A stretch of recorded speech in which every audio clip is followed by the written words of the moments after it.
Good morning, children. Look at that beautiful picture of nature, landscape. So, you have guessed it. Which lesson am I talking about? Landscape of the soul.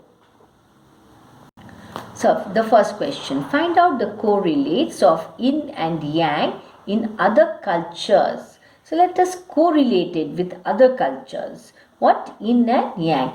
In Christianity, this can be seen in the struggle between heaven for those who repent of sin and hell for those who do not. In Vedanta philosophy, in the Gita, this can be seen in the division between Akshara, the invisible soul, and the Kshara, the visible body. Especially many other cultures have similar binaries between black and white, good and evil, and so on.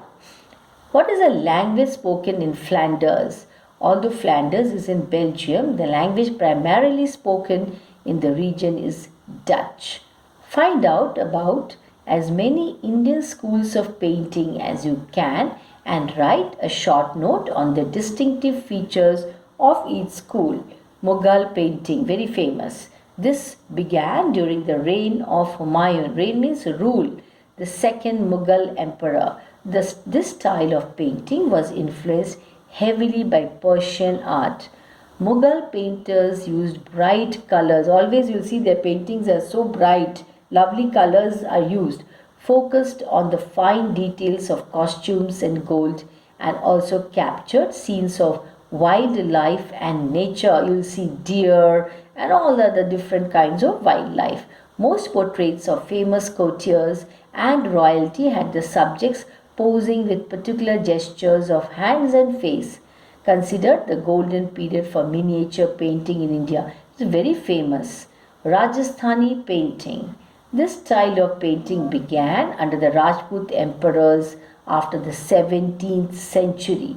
This began after the relationship between the Mughal and the Rajasthani empires improved, leading to influence of what?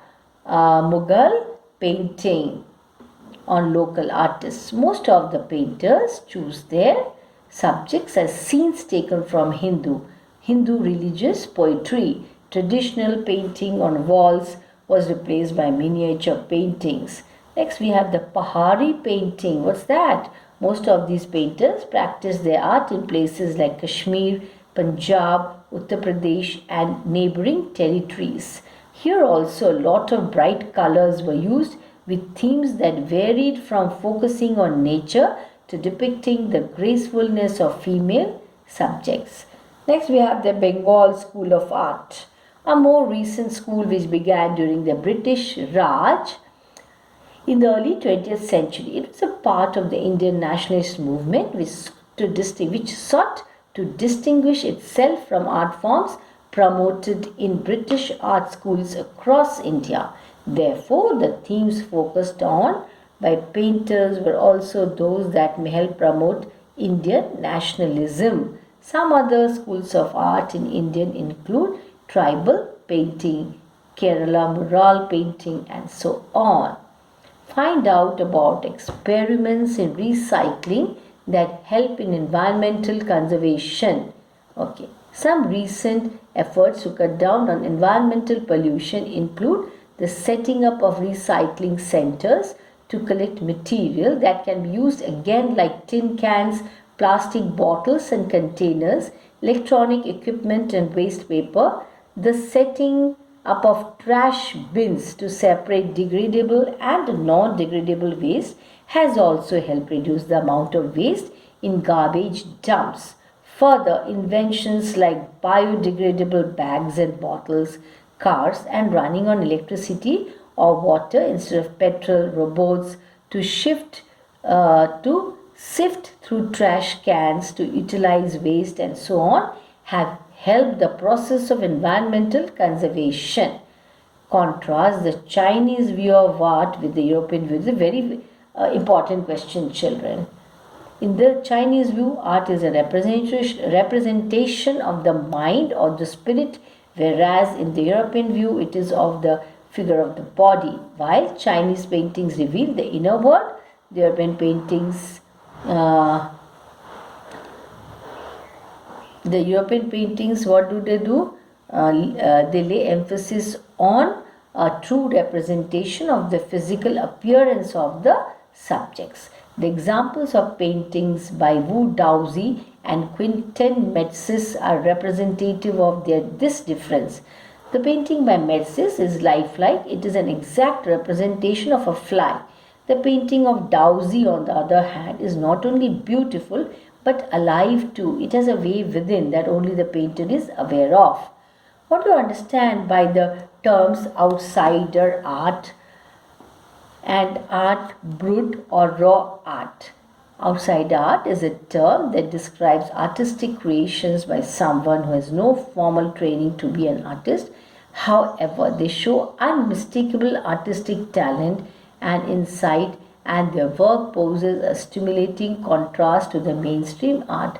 Art brut or raw art, a term used by the painter Jean Dubuffet, refers to art forms which are outside the conventions of the mainstream art world. They are in their raw state in respect of their culture and artistic influences. Who was the untutored genius who created the paradise? And what is the nature of his contribution to art? Yes, Nek Chand. He did not receive any formal training. He created a rock garden in Chandigarh. The garden is entirely sculpted with stones and recycled materials. It is a beautiful garden. The emperor may rule over the territory he has conquered, but only the artist knows the way within. The Tang Emperor Zhuangzong may have commissioned Wu Daozi to create a great work of art. The emperor wields power over his territory and wealth to control the lives of his people. However, the artist who creates a work of art understands his work in a manner that nobody can. In Wu Daozi's case, we see that the emperor cannot enter the work of art as Wu does, because despite all his power, he can never be a part of the what you call that art, isn't it? So in Wu Daozi's case, we see that the emperor cannot enter the work because despite all his power, he can never be a part of the space shared by Wu and his work of art. That relationship is too sacred. The landscape is an inner one, a spiritual and conceptual space. The landscape is described by the article as shan shui, and I already told you what it means, that yang and yin, the spiritual part, So that was about the landscape as an inner one, a spiritual and conceptual space. Write down all these questions and answers, very important. That's your assignment. Thank you.